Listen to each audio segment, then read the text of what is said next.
چنانچہ اسی کانٹیکسٹ میں امام کائنات سید الاولین والآخرین شفیع المذنبین رحمت للعالمین سیدنا و مولانا امام اعظم محمد رسول اللہ صلی اللہ علیہ وآلہ وسلم کی متفق علیہ حدیث ہے صحیح بخاری اور صحیح مسلم میں.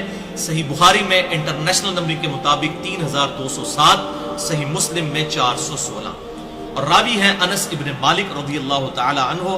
وہ مالک بن سعسع ایک اور صحابی ان سے روایت کرتے ہیں کہ آپ صلی اللہ علیہ وسلم نے فرمایا میں خانہ کعبہ کے پاس لیٹا ہوا تھا بین النائم والیقظان، نیند اور بیداری کی درمیانی کیفیت میں تھا، جس کو ہم اپنی پنجابی لنگوسٹک میں کہتے ہیں جاگو میٹی، یعنی نہ مکمل طور پر سویا ہوا نہ مکمل طور پر جاگتا ہوا، ایک درمیان کی کنڈیشن میں تھا.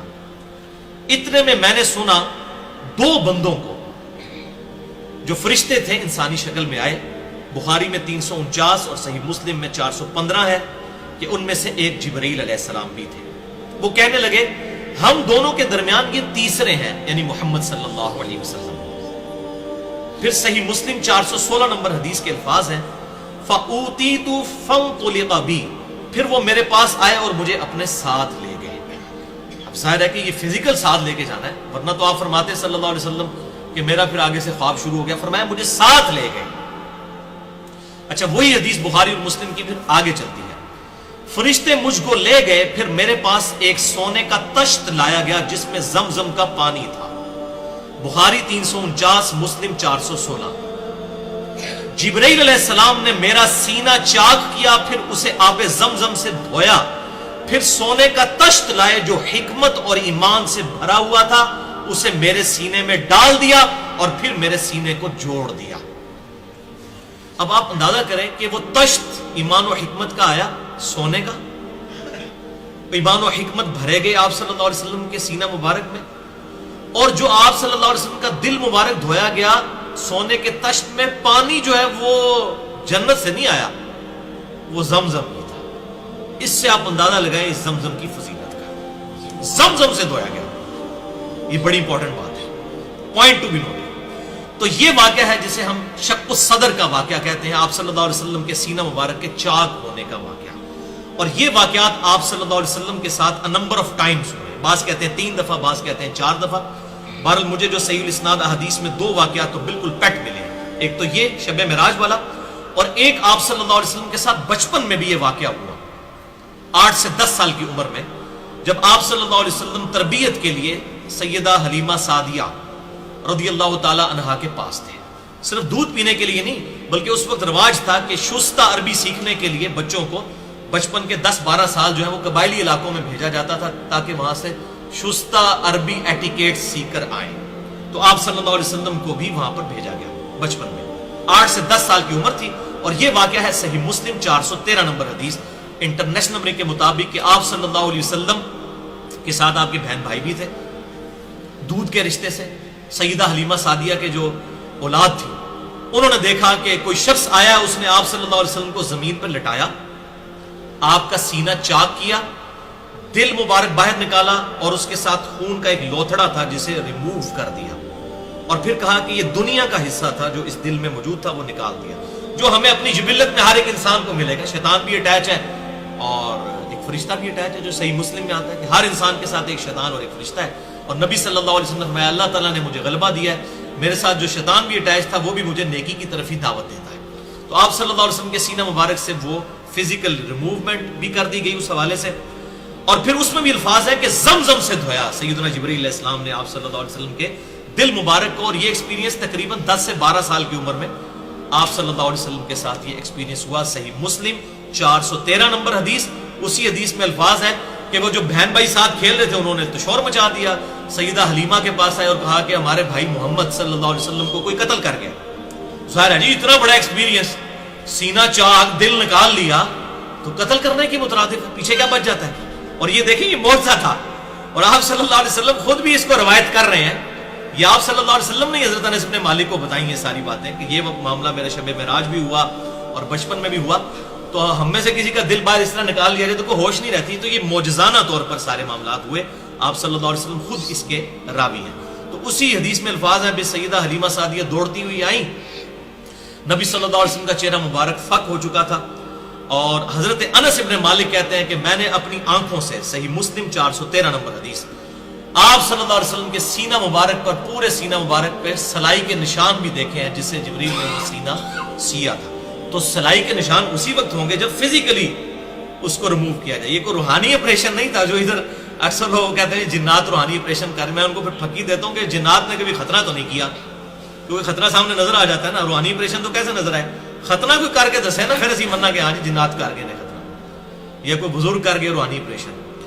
تو یہ فزیکلی آپ صلی اللہ علیہ وسلم کے سینہ مبارک کے اوپر یہ نشان موجود تھے۔ اس سے یہ بات پتہ چلی کہ آپ صلی اللہ علیہ وسلم کے ساتھ بچپن ہی سے بڑے ایکسٹراڈنری ایکسپیرینسز ہو رہے تھے۔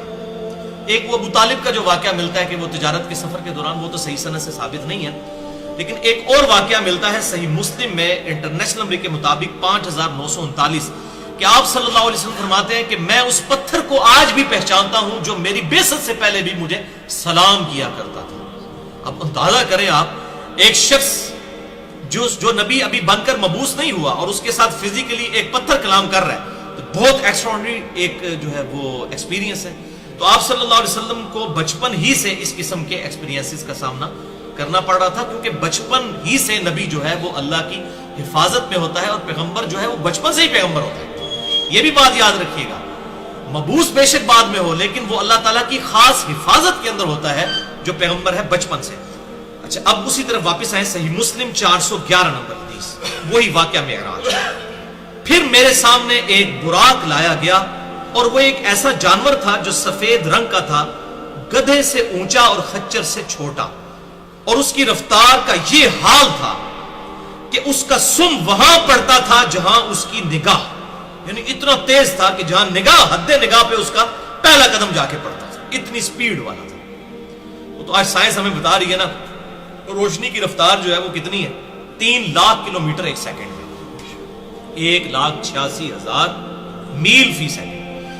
جو روشنی ہے وہ زمین کے 7 چکر لگا سکتی ہے ایک سیکنڈ کے اندر، پوری زمین کے سرکمفرنس کے 40,000 کلومیٹر کا یہ ہے سرکمفرنس، 7 چکر ایک سیکنڈ کے اندر۔ تو براق جو ہے برق سے نکلا، بجلی کو کہتے ہیں، بجلی کسی روشنی کسی تیزی کے ساتھ اس کا وہاں سم پڑتا تھا جہاں اس کی نگاہ۔ تو یہ آج ہمیں آئنسٹائن نے جو ہے یہ بات سمجھائی ہے کہ اس سے مراد کیا ہے۔ تو بہرحال یہ الگ سے ایک ٹاپک ہے، میں اور طرف نکل جاؤں گا۔ میں اس براق پر سوار ہوا اور بیت المقدس تک آیا، اور وہاں اس جانور کو اس حلقہ سے باندھ دیا جس سے اور انبیاء کرام علیہ السلام نے بھی اپنے جانوروں کو باندھا ہوا تھا، یعنی انبیاء کرام وہاں پر آئے تھے، ظاہر ہے یہ فزیکلی وہاں، اور وہی پتھر جسے آپ صلی اللہ علیہ وسلم اوپر گئے آسمانوں پر، اسے ہی ڈوم آف دا راک کہتے ہیں، قبہ صخرہ اس کے اوپر ہی بنا ہوا ہے وہ۔ تو وہ فزیکلی، جو غامدی صاحب سے بھی میں ریکویسٹ کروں گا، یہ عملی تواتر ہے مسلمانوں کا، اور تابعین کے دور کے اندر اس کے اوپر وہ گولڈن کلر کا گنبد رکھ دیا گیا تھا۔ یہ قبر نہیں تھی، قبروں پر گنبد نہیں رکھا گیا۔ اس سے یہ بھی بات پتہ چل گئی کہ اگر گنبد رکھنا ہوتا اس وقت آپ صلی اللہ علیہ وسلم کی قبر مبارک پہ بھی رکھ دیا جاتا، جو 650 سال بعد ایک بدعتی مصری بادشاہ جو رافضی تھا، اس نے منت مان کے وہ گنبد رکھا تھا۔ تو یہ گنبد جو اس وقت گولڈن کلر کا رکھا گیا تابعین کے دور کے اندر، بلکہ صحابہ بھی ابھی زندہ تھے، یہ حضور صلی اللہ علیہ وسلم کی وفات کے تقریباً 70 سال کے بعد کا واقعہ ہے۔ ولید بن عبد الملک کے دور میں وہ مکمل ہوا، تو لیکن انہوں نے گنبد اس کے اوپر رکھا، وہ ڈوم آف دا راک، اس پتھر کے اوپر، وہ جس کی جعلی تصویریں بھی بعض کا وہ صحیح تصویر ہے، اس کے نیچے سے جو مٹایا ہوا ہے نا کہ ہوا میں آج تک معلق ہے، یہ بالکل جھوٹ ہے، وہ ہوا میں معلق نہیں ہے بلکہ وہ زمین کے اوپر ہی ہے۔ تو اس کے ساتھ حلقے کے ساتھ باندھ دیا۔ اب بھائیو، مسجد الحرام سے بیت المقدس پہنچنے کے دوران آپ صلی اللہ علیہ وسلم کو اللہ تعالیٰ نے کچھ فزیکل ایکسپیرینسز کروائے، جو سورہ بنی اسرائیل میں ہے، لِنُرِيَهُ مِنْ آیاتنا، تاکہ ہم اپنی قدرت کی نشانیاں دکھائیں اپنے محبوب صلی اللہ علیہ وسلم کو۔ اب وہ نشانیاں کیا ہیں وہ میں یہاں پر ہی ذکر کروں، ظاہر ہے کہ ایک ترتیب کے ساتھ چل رہے ہیں۔ چنانچہ اس کانٹیکسٹ میں کل 5 کتابوں میں صحیح سند کے ساتھ یہ حدیث موجود ہے۔ اس کے ضعیف طرق بھی ہیں، امام ابن کثیر نے جرح بھی کی ہے، ضعیف طرق کے اوپر امام بہقی نے بھی، لیکن جو صحیح طرق ہے اس کا، جس کو امام بہقی نے بھی صحیح کہا، میں وہ بیان کرنے لگا ہوں، اور شیخ زبیر لزئی رحمہ اللہ نے بھی اسے صحیح کہا۔ 5 کتابوں سے، نمبر 1 سنن نسائی۔ اب یہ میں 5 کتابوں کا حوالہ اس لیے دے رہا ہوں کہ یہ حدیث بڑے لوگوں کو ہضم نہیں ہوتی ہے، اس لیے میں نے اس کو اتنا ایمفسائز کر کے بیان کیا ہے۔ سنن نسائی میں 451 نمبر دارالسلام کی انٹرنیشنل نمبر کے مطابق، دلائل النبوہ امام بھیکی میں 649 نمبر، جسے امام بھیکی نے خود صحیح کہا۔ تیسری کتاب مجموع الزوائد ابن حجر اسقلانی کے استاد امام حیثمی، ان کی کتاب میں 236 نمبر، المعجم الکبیر طبرانی میں 7142 نمبر، اور تفسیر طبری میں بھی سورہ بنی اسرائیل کی تفسیر میں صحیح سند کے ساتھ ان 5 کتابوں میں یہ حدیث موجود ہے، انس ابن مالک سے اور سیدنا شداد بن اوس رضی اللہ تعالی عنہما سے، کہ نبی صلی اللہ علیہ وسلم فرماتے ہیں جب میں جبرائیل کی معیت میں چلا تو ایک جگہ پہنچ کر انہوں نے عرض کی کہ یہاں اتر کر نماز ادا کیجئے۔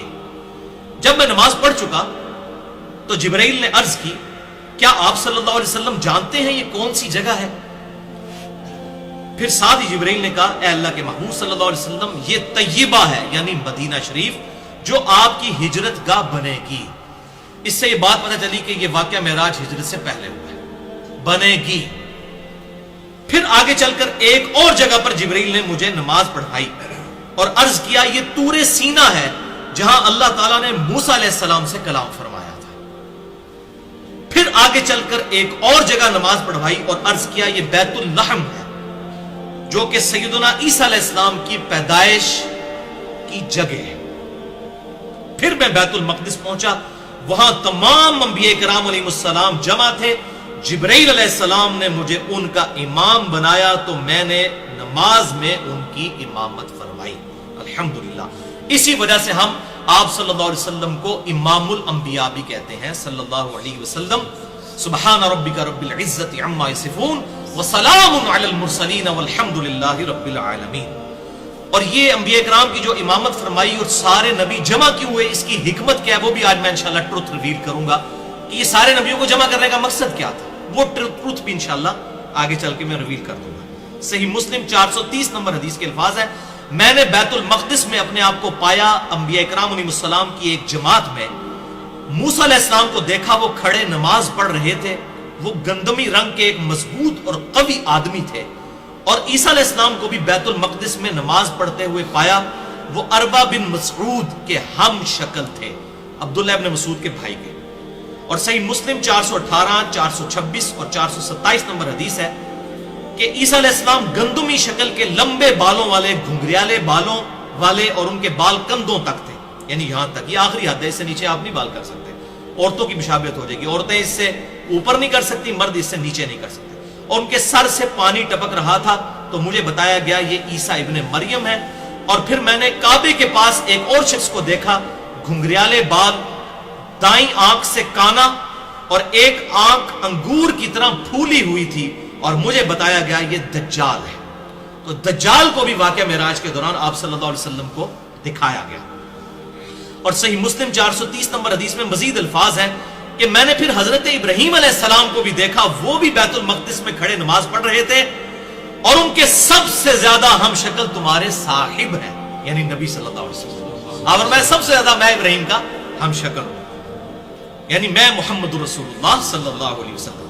پھر نماز کا وقت آیا، صحیح مسلم 430، پھر نماز کا وقت آیا تو میں نے تمام انبیاء کی امامت فرمائی۔ جب میں نماز سے فارغ ہوا تو مجھے بتایا گیا اے محمد صلی اللہ علیہ وسلم یہ آپ کے پیچھے دوزخ کا داروغہ کھڑا ہے، مالک، اور یہ قرآن میں اس کا نام آیا ہے، سورہ الزخرف کی آیت نمبر 77 میں، مالک۔ تو اے اللہ کے محبوب صلی اللہ علیہ وسلم آپ کسے سلام کیجئے۔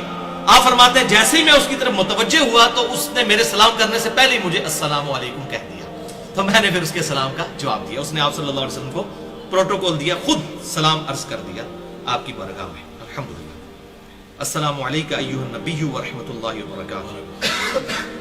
اچھا، ہمارے محبوب صلی اللہ علیہ وسلم نے بھائیوں اس سفر اسرا میں، الاسرا جو یہ مسجد الحرام سے لے کر بیت المقدس تک تھا، بیت اللحم میں نماز پڑھی، طور سینہ پر نماز پڑھی، اور مدینہ طیبہ میں، یہ 3 مقامات پر آپ صلی اللہ علیہ وسلم نے نماز پڑھی۔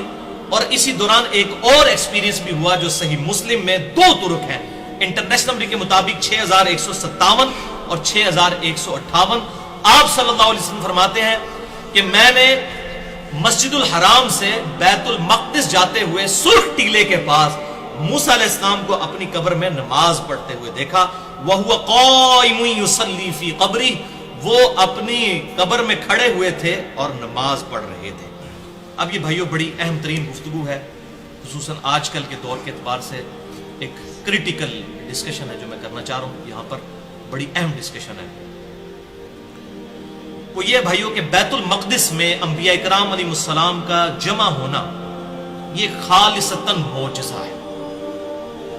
اس واقعے کی جو تفصیلات جتنی احادیث میں آئی وہ تو ہم بیان کر سکتے ہیں، باقی اس کی جو کیفیت ہے، موڈ جسے ہم انگلش میں کہتے ہیں، یہ متشابہات میں داخل ہے۔ یہ ہم سمجھانے کے لیے باتیں ضرور کرتے ہیں احادیث کی روشنی میں، لیکن اس کو کوئی فزیکلی اس طریقے سے عام آدمی آبزرو نہیں کر سکتا کہ وہاں پر جتنے لوگ موجود تھے، ورنہ بھائیوں ایک مسجد میں کم و بیش 1 لاکھ کے قریب لوگ جمع ہوں تو پورے شہر کے اندر شور نہ پڑ جائے۔ اب وہ لوگ ادھر کے ادھر ہی تھے، یہ ساری ایکٹیویٹی ہوئی لیکن کسی کو پتہ نہیں چلا بیت المقدس کے اس یروشلم کے سٹی کے اندر، کیونکہ یہ ایک ان سین بیریئر تھا، ایک برزخ کا معاملہ تھا عوام الناس اور انبیاء کرام علیہ السلام کی ان ساری ایکٹیویٹیز کے درمیان۔ بھائیو اب آگے چلتے ہیں بخاری اور مسلم کی متفق علیہ حدیث، بخاری میں 3207، مسلم میں 416 اور 411 نمبر۔ آپ صلی اللہ علیہ وسلم فرماتے ہیں کہ بیت المقدس سے میں پھر دوبارہ براق پر سوار ہوا جس کا قدم حد نگاہ تک پڑتا تھا، پھر مجھے جبرائیل علیہ السلام اپنے ساتھ لے کر چلے یہاں تک کہ ہم آسمان دنیا تک پہنچ گئے۔ یہ فزیکل ایکسپیرینس ہے۔ اب یہ اس کو المعراج کہہ رہے ہیں، وہ الاسراء تھا، مسجد الحرام سے بیت المقدس تک الاسراء زمینی سفر، اب یہ ہے آسمانی سفر المعراج۔ چونکہ یہ زیادہ کریٹیکل ہے اسی وجہ سے واقعہ معراج مشہور ہو گیا، ورنہ یہ ہے واقعہ الاسراء والمعراج۔ چونکہ یہ بہت کریٹیکل سفر ہے، اب اللہ تعالیٰ مزید اپنی قدرت کی نشانیاں آپ صلی اللہ علیہ وسلم کو اس حوالے سے دکھائے گا۔ یہ حدیث آگے چلتی ہے کہ جبرائیل علیہ السلام کے ساتھ ہم آسمان دنیا پر پہنچ گئے۔ جبرائیل علیہ السلام نے دروازہ کھولنے کے لیے کہا تو فرشتے نے پوچھا آپ کون ہیں؟ جبرائیل علیہ السلام نے کہا کہ میں جبرائیل ہوں۔ پھر اس نے جبرائیل علیہ السلام سے پوچھا کہ آپ کے ساتھ کون ہے؟ تو انہوں نے فرمایا کہ محمد صلی اللہ علیہ وسلم۔ اس فرشتے نے پوچھا کیا انہیں بلایا گیا ہے؟ تو جبرائیل علیہ السلام نے کہا ہاں۔ تو پھر اس فرشتے نے دروازہ کھول کر کہا خوش آمدید اور تشریف لانے والے کتنے ہی اچھے ہیں، اور پھر دروازہ کھول دیا۔ جب میں وہاں پہنچا تو میں نے وہاں آدم علیہ السلام کو دیکھا۔ جبرائیل علیہ السلام نے بتایا کہ یہ آپ کے والد آدم علیہ السلام ہیں، انہیں سلام کیجئے۔ میں نے انہیں سلام کیا اور انہوں نے میرے سلام کا جواب دیا اور پھر کہا کہ صالح بیٹے، صالح نبی خوش آمدید ہو۔ پھر جبرائیل علیہ السلام مجھے لے کر اور اوپر گئے تو وہ دوسرے آسمان پر پہنچ گئے۔ انہوں نے دروازہ کھولنے کے لیے کہا، پوچھا گیا کون ہے؟ انہوں نے کہا جبرائیل۔ پھر پوچھا گیا آپ کے ساتھ کون ہے؟ انہوں نے کہا محمد صلی اللہ علیہ وسلم۔ پوچھا گیا کیا ان کی طرف کسی کو بھیجا گیا تھا؟ فرمایا ہاں۔ یعنی وہ کہہ رہے ہیں کہ یہ جو آپ ساتھ لے کے آ رہے ہیں کہ یہ یعنی مہمان بنا کر لائے گئے ہیں یا آپ اپنی کیپیسٹی میں خود لے کر آئے ہیں؟ تو ان کا نہیں، میں اللہ کے حکم سے ان کو لے کر آ رہا ہوں، ورنہ تو دروازہ نہیں کھول سکتا تھا۔ تو انہوں نے کہا خوش آمدید، آنے والے کتنے ہی اچھے ہیں، اور دروازہ کھول دیا دوسرے آسمان کا۔ اس سے یہ بات پتہ چلی، یہ جو احمد بریلوی صاحب نے قصیدہ معراجیہ لکھ کر اور اس کو وہ جس طرح شادی کی ایک سرمنی پریزنٹ کیا نا کہ جی وہ فرشتے پہنچے ہوئے تھے براتی بن کے استقبال کے لیے، وہ بھائی آسمانوں کے فرشتوں کو پتہ ہی نہیں ہے کہ آپ وسلم اوپر آ رہے ہیں، ورنہ وہ پوچھا ساتھ کون ہے۔ اگر یہ براتیوں والا معاملہ ہوتا، دیکھیں کس طرح جھوٹ بولتے، یہ تو سب کچھ آنن فانن اللہ تعالیٰ کا ڈیسیژن تھا، کسی کو نہیں پتا تھا کہ اللہ نے یہ ڈیوائن ڈیسیژن کیا ہوا ہے، ورنہ تو وہ کہتے ہاں جی جبرائیل شکر ہے پہنچ جائے، دروازہ پہلے کھولتا ہے۔ وہ پوچھ رہے کون ہے، ساتھ بھی بندہ ہے، دروازہ نہیں کھولا، جبرائیل کے کہنے پر کھولا کیونکہ فرشتوں کا سردار ہے، اس نے گارنٹی دی کہ ہاں یہ بلائے گئے ہیں۔ اگر سارے فرشتوں کو پہلے ہوتا تو انتظار کر رہے ہوتے۔ تو یہ اس طریقے سے، اور پھر کہتے ہیں جی وہ انبیاء کرام علیہ السلام جو ہیں وہ بیت المقدس میں تھے، وہ انبیاء پہلے کیسے آسمانوں پہ پہنچ گئے؟ بھئی یہ سب کے سب معاملات متشابہات ہیں، ان کی ڈیٹیلز ہمیں نہیں بتائے گی، ہم اس عقل کے ساتھ اس کو سمجھ نہیں سکتے، بلکہ اس عقل کے ساتھ تو اگر آپ کو انجینئرنگ نہیں آتی ہے، آپ تو الیکٹرو میگنیٹک ویوز کو سمجھ کے موبائل کی جو ورکنگ کا فینومینا ہے اس کو بھی نہیں سمجھ سکتے، جو فزیکل فینومینا ہے، روحانی نہیں ہے، تو آپ یہ روحانی معاملات کیسے سمجھ سکتے ہیں؟ یا میں آپ کو سمجھا سکتا ہوں، ہم تو اتنی زبان کھول سکتے ہیں جتنی اللہ کے محبوب صلی اللہ علیہ وسلم نے ہمیں تعلیمات فرمائی ہیں، اسی کے اندر ہم اپنا آپ کو بتا سکتے ہیں، یہ ہمارا اپنا ذاتی علم نہیں ہے۔ تو دوسرے آسمان پر پہنچے تو کہتے ہیں آپ صلی اللہ علیہ وسلم دروازہ کھولا گیا. جب میں وہاں پہنچا تو یحییٰ اور عیسیٰ علیہ السلام سے ملاقات ہوئی. وہ دونوں خالہ زاد تھے. فرمایا گیا یہ یحییٰ علیہ السلام ہے اور یہ عیسیٰ علیہ السلام ہے, ان دونوں کو سلام کیجیے. میں نے سلام کیا تو ان دونوں نے میرے سلام کا جواب دیا اور مجھے کہا صالح بھائی خوش آمدید ہو, نبی صالح خوش آمدید ہو. اور سنن ابن ماجہ میں حدیث ہے 4081 نمبر انٹرنیشنل نمبر کے مطابق, المستدرک للحاکم میں بھی موجود ہے, امام حاکم نے بھی صحیح کہا, امام ذہبی نے بھی موافقت کی, مسند امام احمد میں بھی ہے, اور میں نے مسئلہ نمبر 12 حیات مسیح اور نزول مسیح علیہ السلام میں بھی حدیث بیان کی ہے کہ جب حضرت عیسیٰ علیہ السلام سے آپ صلی اللہ علیہ وسلم کی ملاقات ہوئی نا, تو حضرت عیسیٰ علیہ السلام اور باقی انبیاء کرام علیہ السلام سے جو آسمانوں پر ملاقات ہوئی تو سب سے آپ صلی اللہ علیہ وسلم نے پوچھا کہ بتاؤ قیامت کب آئے گی, تو سب نے کہا کہ اس کا علم صرف اللہ کے پاس ہے, اور تم چلے جاؤ حضرت عیسیٰ کے پاس. پھر آپ صلی اللہ علیہ وسلم الٹیمیٹلی حضرت عیسیٰ کے پاس آئے کہ آپ بتائیے کہ قیامت کب آئے گی. تو انہوں نے کہا کہ قیامت آنے کا تو مجھے نہیں پتا, لیکن ایک بات یہ ہے کہ قیامت سے پہلے دجال آئے گا اور اللہ تعالیٰ مجھے آسمان سے زمین پر اتارے گا, اور جہاں تک میری سانس جائے گی میری سانس سے وہ پگھلے گا, اس کو میں قتل کروں گا. اور اس کا ذکر اشارتاً قرآن میں بھی موجود ہے کہ حضرت عیسیٰ علیہ السلام قیامت کی خبر ہے. مسئلہ نمبر 12 میں نے ڈیٹیل سے ریکارڈ کروایا, سورہ الزخرف آیت نمبر 61 ہے, وَإِنَّهُ لَعِلْمٌ لِلسَّاعَةِ, اور عیسیٰ علیہ السلام قیامت کی خبر ہے. یہ سنن ابن ماجہ 4081 نمبر حدیث ہے, مستدرک للحاکم میں بھی موجود ہے, امام حاکم نے صحیح کہا, امام ذہبی نے صحیح کہا, اور مسند امام احمد میں بھی موجود ہے. دوسرے آسمان پر حضرت عیسیٰ علیہ السلام سے یہ ڈسکشن ہوئی. پھر مجھے تیسرے آسمان پر لے جایا گیا, پھر وہی گفتگو ریپیٹ ہوئی. تیسرے آسمان پر یوسف علیہ السلام سے ملاقات ہوئی, چوتھے آسمان پر حضرت ادریس علیہ السلام سے ملاقات ہوئی, پانچویں آسمان پر ہارون علیہ السلام سے ملاقات ہوئی, اور پھر چھٹے آسمان پر پہنچے تو دروازہ کھولنے کے لیے کہا تو انہوں نے پوچھا کون, فرمایا جبریل. پوچھا گیا آپ کے ساتھ کون, فرمایا محمد صلی اللہ علیہ وسلم. پوچھا گیا ان کی طرف پیغام بھیجا گیا تھا, فرمایا ہاں. کہا گیا خوش آمدید, آنے والے کتنے ہی اچھے ہیں. دروازہ کھول دیا گیا. جب میں وہاں چھٹے آسمان پر پہنچا تو موسیٰ علیہ السلام تشریف فرما تھے. جبریل علیہ السلام نے فرمایا یہ موسیٰ ہیں, انہیں سلام کیجئے. میں نے انہیں سلام کیا تو انہوں نے سلام کا جواب دیا. پھر فرمایا صالح بھائی اور صالح نبی خوش آمدید ہو. جب میں موسیٰ علیہ السلام سے آگے بڑھنے لگا, یعنی 7ویں آسمان کی طرف, تو موسیٰ علیہ السلام رونے لگے. تو ان سے پوچھا گیا آپ کیوں رو رہے ہیں؟ تو انہوں نے فرمایا میں اس لیے روتا ہوں کہ ایک نوجوان محمد صلی اللہ علیہ وسلم جو میرے بعد مبعوث کیا گیا, اور اس کی امت جنت میں جانے والے افراد میری امت کے جنت میں جانے والے افراد سے بہت زیادہ ہوں گے. یعنی اللہ نے یہ بہت بڑی فضیلت دی ہے. یعنی یہ ان کا رشک کی وجہ سے رونا تھا کہ میرے بعد آیا اور اللہ نے اس کو یہ فضیلت دی. اور بخاری اور مسلم کی متفق علیہ حدیث ہے کہ جنتیوں کا نصف امت محمدیہ صلی اللہ علیہ وسلم سے, اور اس کی وجہ بھی یہی ہے. بخاری اور مسلم کی متفق علیہ حدیث ہے تمام نبیوں پر ایمان لانے والے لوگوں کی تعداد ڈیپینڈ کرتی تھی اس نبی کو دیے گئے معجزے پر, اور مجھے اللہ تعالیٰ نے وہی یعنی القرآن کا معجزہ دیا. میں اللہ سے امید کرتا ہوں سب سے زیادہ امتی جنت میں جانے والے میری امت سے ہوں گے, کیونکہ میرا معجزہ سب سے بڑا ہے. اور آج ہمیں پریکٹیکل نظر آ رہا ہے, آپ دیکھ لیجئے. Islam is the fastest growing religion in America, in Europe. اس کے اوپر میں کئی لیکچر دے چکا ہوں. مسئلہ نمبر 64 دیکھ سکتے ہیں, مسئلہ نمبر 1 دیکھ سکتے ہیں, مسئلہ نمبر 115 دیکھ سکتے ہیں, اور کافی لیکچرز. تو بہرحال سنن ابن ماجہ میں بھی ایک حدیث موجود ہے. آپ صلی اللہ علیہ وسلم نے فرمایا کہ جنتیوں کی 120 میں سے 80 صفحے میری امت سے, 120 میں سے 80 صفحے. تو حضرت موسیٰ علیہ السلام ایویں نہیں رو رہے تھے, انہوں نے کہا یہ میرے بعد نوجوان آیا اور اس کی امت زیادہ جنت میں جائے گی. پھر مجھے 7ویں آسمان پر لے جایا گیا. جبرائیل علیہ السلام نے دروازہ کھولنے کے لیے کہا تو پوچھا گیا آپ کون ہیں؟ فرمایا جبریل. پوچھا گیا آپ کے ساتھ کون؟ فرمایا محمد صلی اللہ علیہ وسلم. پوچھا گیا کیا ان کی طرف پیغام بھیجا گیا تھا؟ فرمایا گیا ہاں. آپ دیکھ لیجیے, کوئی بارات نہیں, کوئی باراتی نہیں, پتہ نہیں کہاں سے سٹوری بنا لی قصیدہ معراجیہ میں امام صاحب ریلوی صاحب نے. پھر انہوں نے کہا خوش آمدید, کتنے ہی اچھے ہیں آنے والے. جب میں وہاں 7ویں آسمان پر پہنچا تو وہاں ابراہیم علیہ السلام تشریف فرما تھے. جبرائیل علیہ السلام نے کہا اے محمد صلی اللہ علیہ وسلم یہ آپ کے باپ ابراہیم علیہ السلام ہیں, انہیں سلام کیجئے. چنانچہ میں نے انہیں سلام کیا تو انہوں نے میرے سلام کا جواب دیا. پھر فرمایا صالح بیٹے, صالح نبی خوش آمدید. ایک آدم علیہ السلام نے حضور کو بیٹا کہا اور ایک ابراہیم علیہ السلام نے, باقی سب نے کہا بھائی.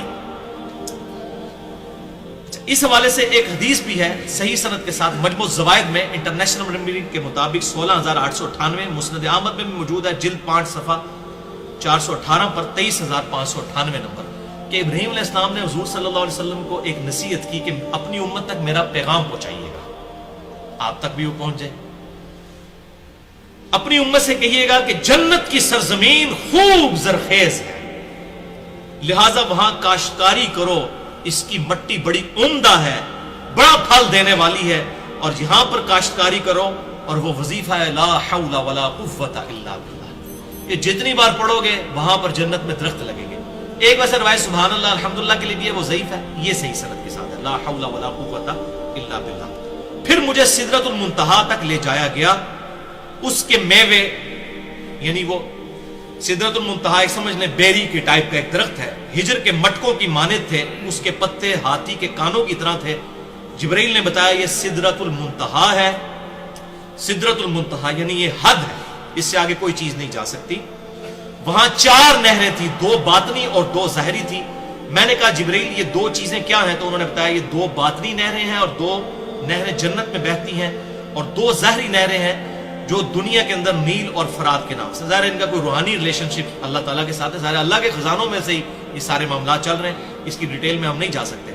پھر مجھے بیت المعمور کی طرف لے جایا گیا، میرے پاس شراب، دودھ اور شہد کا برتن لایا گیا، یہ آپ کا ٹیسٹ تھا۔ 3 برتن لائے گئے، دودھ کا، شراب کا اور شہد کا۔ تو آپ صلی اللہ علیہ وسلم نے دودھ والا برتن اٹھا لیا، تو جبرائیل نے کہا کہ اے اللہ کے محبوب آپ نے فطرت کو اختیار کیا ہے، اگر کوئی اور آپ پی لیتے تو آپ کی امت گمراہ ہو جاتی۔ یہ دوسری روایت بخاری مسلم میں آتا ہے۔ تو آپ صلی اللہ علیہ وسلم نے دودھ اس میں سے نوش فرمایا۔ پھر مجھ پر دن میں 50 نمازیں فرض کی گئی، یہی سدرۃ المنتہا کے اوپر۔ میں واپس آیا، موسیٰ علیہ السلام کے پاس سے گزرا، یعنی 6ٹھے آسمان پہ آئے، تو انہوں نے پوچھا آپ صلی اللہ علیہ وسلم کو کیا حکم ملا؟ میں نے کہا کہ مجھ پر ہر روز 50 نمازیں پڑھنے کا حکم دیا گیا۔ انہوں نے فرمایا آپ صلی اللہ علیہ وسلم کی امت ہر روز 50 نمازیں پڑھنے کی طاقت نہیں رکھے گی، اللہ کی قسم میں آپ صلی اللہ علیہ وسلم سے پہلے لوگوں کا تجربہ کر چکا ہوں، اور بنی اسرائیل کا مجھے سخت تجربہ ہے۔ آپ اپنے رب کے حضور دوبارہ جائیں اور اپنی امت کے لیے تخفیف کی درخواست کریں، 50 نمازیں بہت زیادہ ہیں۔ میں دوبارہ گیا تو مجھ سے 10 کم کر دی گئی۔ پھر میں موسیٰ علیہ السلام کے پاس آیا، پھر انہوں نے وہی بات کی۔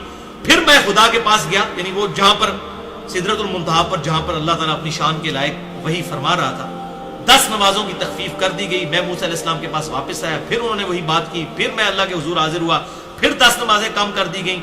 پھر یہ بار بار 10 کرتے اینڈ پہ 10 رہ گئی۔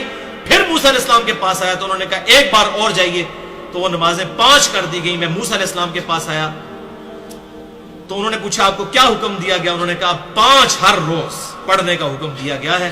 موسیٰ علیہ السلام نے کہا کہ آپ صلی اللہ علیہ وسلم کی امت ہر روز 5 نمازیں پڑھنے کی طاقت نہیں رکھے گی، کیونکہ میں آپ سے پہلے لوگوں کا تجربہ کر چکا ہوں۔ ایسے بڑا ایکسپرٹ اوپینین تھا، اور ایک پھیرا اور لگ جاتا ہے، ساری نمازیں معاملہ والا جو ہے وہ ہو جاتا ہے ایسا۔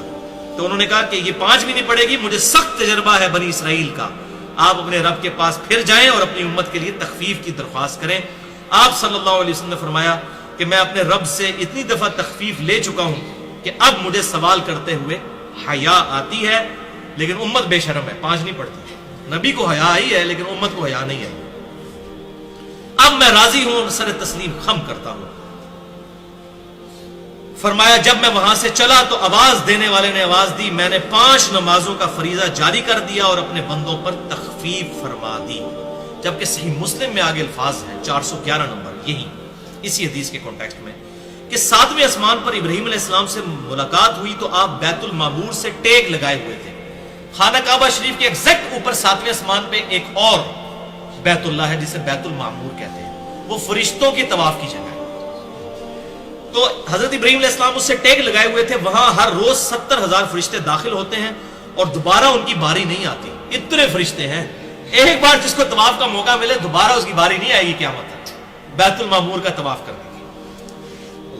پھر مجھے سدرۃ المنتہا تک لے جایا گیا، اس کے پتے ہاتھی کے کانوں کی طرح تھے، جبکہ اس کا پھل مٹکوں کی طرح تھا، بڑا بڑا، یعنی کہ بیر کی طرح۔ جب اس کو اللہ کے حکم سے جس چیز نے ڈھانپنا تھا ڈھانپ لیا تو اس کی حالت ہی بدل گئی، اس بیری کے درخت کی، یعنی اللہ تعالیٰ کی خاص تجلی اس پر آئی۔ اللہ کی مخلوق میں سے اس کے حسن کی کوئی تعریف نہیں کر سکتا جو اس وقت اللہ تعالیٰ کی تجلیات کی وجہ سے سدرۃ المنتہا کے اوپر اس بیری کے درخت کی کنڈیشن تھی، چنانچہ اس وقت اللہ تعالیٰ نے وحی فرمائی، یعنی سدرۃ المنتہا پر وحی فرمائی جو وحی کرنی تھی۔ یہ سدرۃ المنتہا ہی اینڈ ہے، اور دن رات مجھ پہ 50 نمازیں فرض کر دی گئی۔ تو یہ سدرۃ المنتہا پہ فرض ہوئی ہیں۔ آپ صلی اللہ علیہ وسلم بار بار سدرۃ المنتہا پر جاتے تھے اور واپس آتے تھے۔ منتہا کا مطلب ہی دی اینڈ ہے، انتہا اردو میں بھی ہم لفظ استعمال کرتے ہیں۔ پھر میں یہ حکم لے کر موسیٰ علیہ السلام کے پاس آیا، پھر اس حدیث 411 صحیح مسلم میں وہی الفاظ ہیں، پھر واپس گیا اینڈ پہ۔ میں اپنے رب اور موسیٰ کے درمیان آتا جاتا رہا، حتیٰ کہ اللہ نے فرمایا محمد ہر روز 5 نمازیں ہیں اور ہر نماز کے لیے 10 گنا اجر ہے، اس طرح یہ 50 نمازیں ہو گئی، کیونکہ وہ سورہ الانعام میں بھی ہے نا کہ ایک نیکی 10 کے برابر ہے۔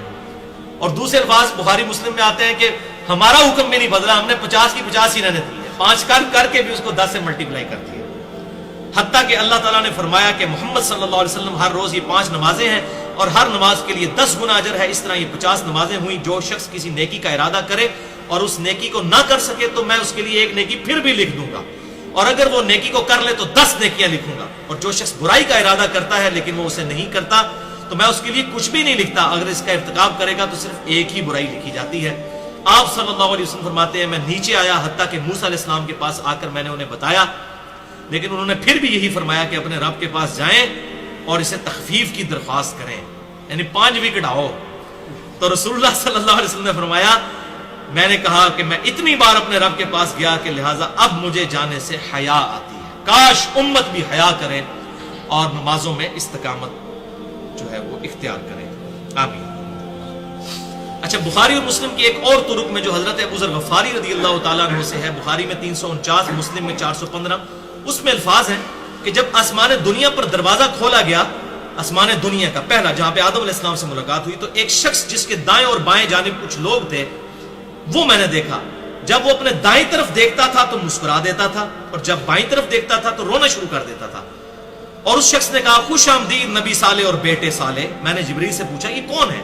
تو انہوں نے بتایا کہ یہ آدم علیہ السلام ہے، ان کے دائیں اور بائیں جانب جو گروہ ہیں یہ ان کی اولادوں کی روحیں ہیں۔ جب وہ دائیں طرف یعنی جنتیوں کے گروہ کو دیکھتے ہیں تو خوش ہوتے ہیں، اور جب بائیں طرف دیکھتے ہیں جہنمیوں کو تو رونا شروع کر دیتے ہیں۔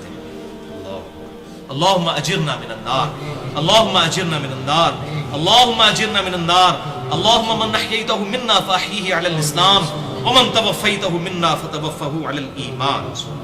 پھر باقی انبیاء اکرام علیہ السلام سے ملاقات ہوئی، پھر مجھے اوپر لے جایا گیا حتیٰ کہ میں اس قدر بلند ہوا اور اس جگہ تک پہنچ گیا جہاں میں نے قلموں کے لکھنے کی آواز سنی، یعنی یہ جو لوح محفوظ پہ قلم اور فرشتے جو اللہ تعالیٰ کی یہ ڈیٹیل قرآن حکیم میں بھی مختلف جگہوں پر آتی ہے، احادیث کے اندر بھی، کہ فرشتوں پر بھی احکامات جو ہیں سدرۃ المنتہا کے اوپر نازل ہوتے ہیں، پھر وہ اللہ تعالیٰ کے حکم سے لکھتے ہیں ان چیزوں کو جو انہوں نے آ کے دنیا میں ایکٹیویٹیز پرفارم کرنی ہوتی ہیں۔ اور پھر اللہ تعالیٰ نے میری امت پر 50 نمازیں فرض کر دیں اسی سدرۃ المنتہا پر۔ مجھے سدرۃ المنتہا تک لے جایا گیا، کئی رنگوں نے اسے ڈھانپ رکھا تھا، میں نہیں جانتا وہ کیا ہے۔ پھر مجھے جنت میں لے جایا گیا، وہاں موتیوں کے گنبد اور اس کی مٹی کستوری کی سی خوشبو کی تھی، اور سورۃ النجم میں بھی اس کا ذکر موجود ہے، عند سدرۃ المنتہا عندہا جنت المأوا۔ سدرۃ المنتہا کے ہی پیرلل جنت المأوا جنت ہے، یعنی یہ اینڈ ہے 7ویں آسمان کے اوپر سدرۃ المنتہا، بیری کا ایک درخت۔ ظاہر ہے یہ سمجھانے کے لیے، اور صحیح بخاری میں الفاظ ہیں 6581 اور 7517 نمبر حدیث میں کہ آپ صلی اللہ علیہ وسلم فرما رہے تھے میں جنت میں چل رہا تھا، ایک نہر دیکھی جس کے دونوں کناروں پر موتیوں کے گنبد تھے۔ جبریل سے میں نے پوچھا یہ کیا ہے؟ تو کہا گیا یہ حوض کوثر ہے جو اللہ تعالیٰ نے آپ صلی اللہ علیہ وسلم کو عطا فرمایا ہے۔ اس کی مٹی خوشبو مشک کی مانند تھی، مٹی کی خوشبو، الحمدللہ۔ اور جامعہ ترمذی میں 3147 نمبر حدیث ہے کہ آپ صلی اللہ علیہ وسلم فرماتے ہیں مجھے شب معراج اللہ نے جنت اور دوزخ اور آخرت کی ہر وہ چیز دکھا دی جس کا وعدہ کیا گیا، یعنی قرآن حکیم میں جو جو عذابات یا نعمتوں کا ذکر ہے نا، جو نہ کسی آنکھ نے دیکھی، نہ کسی کان نے سنی، نہ کسی دل پہ کھٹکا گزرا، وہ ساری چیزیں شب معراج مجھے دکھا دی گئی۔ جامعہ ترمذی 3147 انٹرنیشنل نمبر کے مطابق۔ اور مشکات المصابیح میں ایک حدیث ہے، یہ حدیث تو بیان کیے بغیر واقعہ معراج مکمل نہیں ہے نا، یہ آپ نے مجھے بتانا ہے کس کے بارے میں یہ حدیث ہے۔ مشکات المصابیح میں انٹرنیشنل نمبر کے مطابق 5149، شرح السنہ اور شعب الایمان امام بہقی کی کتاب کے کانٹیکسٹ میں انہوں نے وہ حدیث لی ہے کہ آپ صلی اللہ علیہ وسلم نے فرمایا کہ میں نے دوزخ میں شب معراج کچھ لوگوں کے ہونٹ دیکھے کہ آگ کی کینچیوں سے کاٹے جا رہے ہیں. بولے اعوذ باللہ تعالی.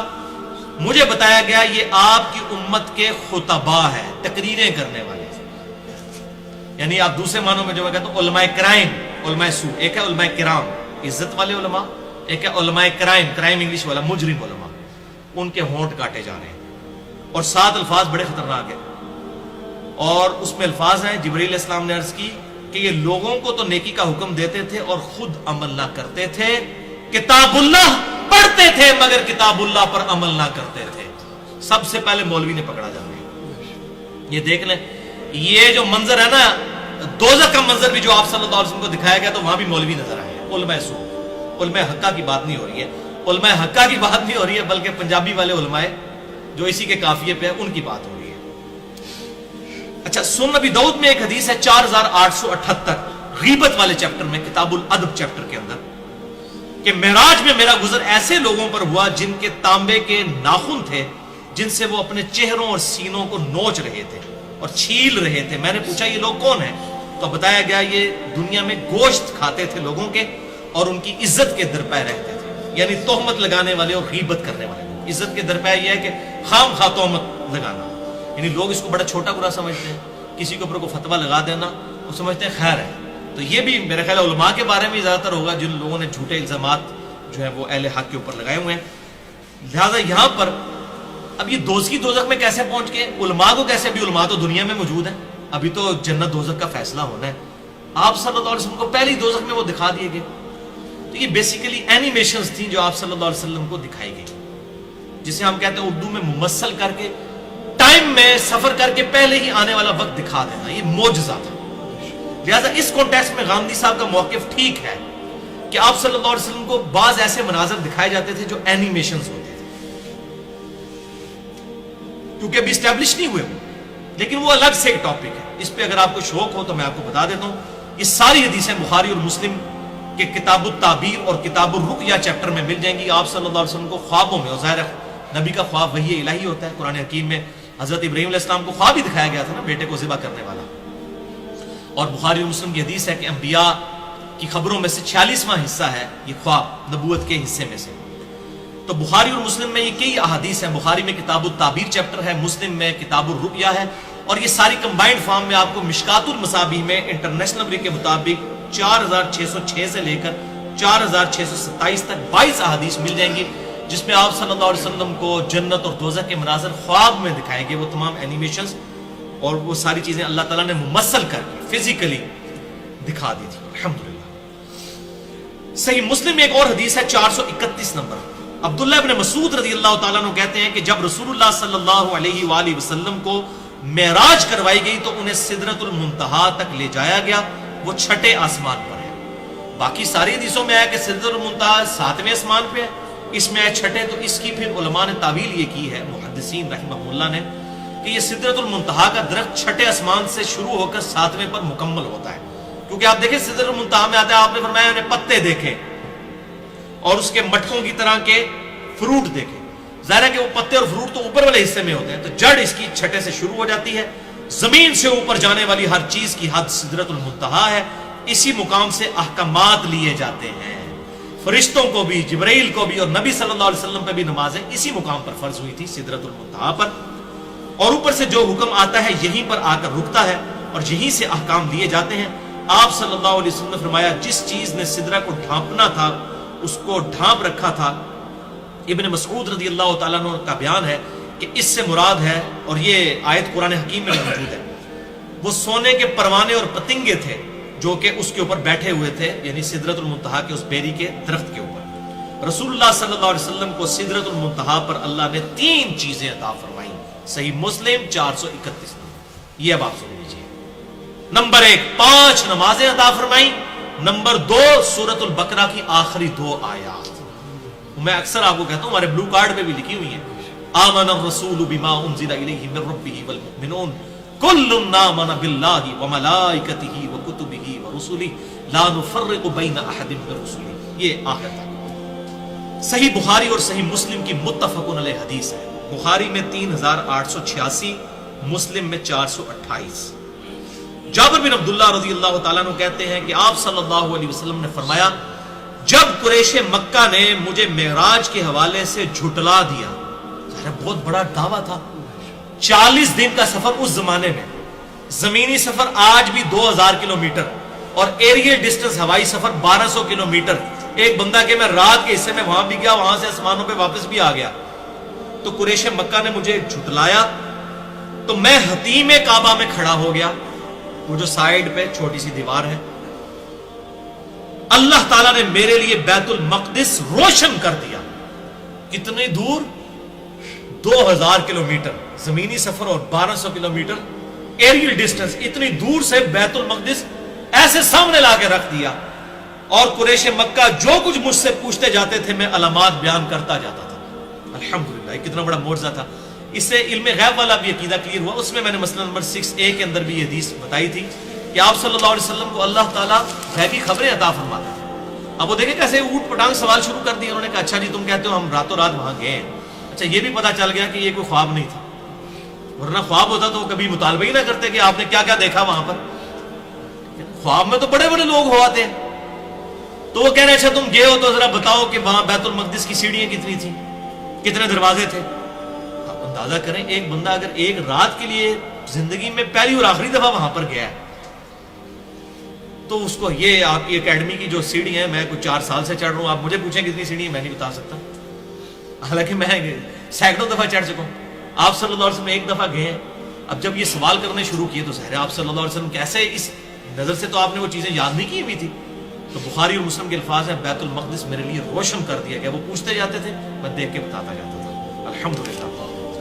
بلکہ صحیح مسلم میں الفاظ ہیں انٹرسٹنگ 430 نمبر حدیث کہ رسول اللہ صلی اللہ علیہ وسلم فرماتے ہیں میں نے اپنے آپ کو حتیم میں کھڑا کیا جب قریش مکہ نے مجھ سے میرے سفر معراج کے متعلق سوال کیے تو انہوں نے بیت المقدس کی کچھ چیزوں کے متعلق مجھ سے سوالات کرنے شروع کیے لیکن مجھے وہ یاد نہیں تھی.